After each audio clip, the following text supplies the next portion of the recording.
Marcel Babin est océanographe à l'Université Laval à Québec. Il étudie l'impact des changements climatiques dans l'océan Arctique. Il s'intéresse en particulier à la lumière dans l'eau, car la lumière du soleil est à l'origine de la vie. Et donc, en Arctique, la disparition progressive de la banquise permet à la lumière solaire de pénétrer de plus en plus dans l'océan. On peut facilement s'imaginer que s'il y a plus de lumière dans l'eau, éventuellement il y aura plus de vie. Donc c'est le phénomène que je veux quantifier dans l'océan Arctique et aussi comprendre quel impact ça aura sur tous les autres organismes qui vivent dans l'océan ou qui dépendent de l'océan pour se nourrir, comme les ours polaires par exemple, ou les mammifères marins.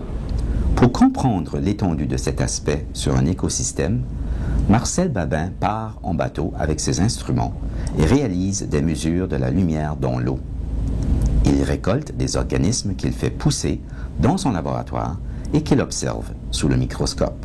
On les soumet à des changements de température, de lumière, on regarde comment ils réagissent. Et c'est à partir de ces expériences et en déterminant comment, d'autre part, l'océan Arctique change, qu'on arrive à répondre à des questions du genre comment l'écosystème, les communautés naturelles d'animaux et de plantes vont évoluer dans ce contexte de changement climatique. Il observe également la couleur de l'océan à partir de satellites. En mesurant les changements de couleur de l'eau tous les jours et partout sur la planète, il s'informe sur ce qu'elle contient. Cette approche lui permet de suivre l'évolution de la quantité d'algues en fonction de la disparition de la banquise. J'utilise aussi des capteurs optiques que l'on place sur différentes plateformes que l'on envoie à l'intérieur de l'océan.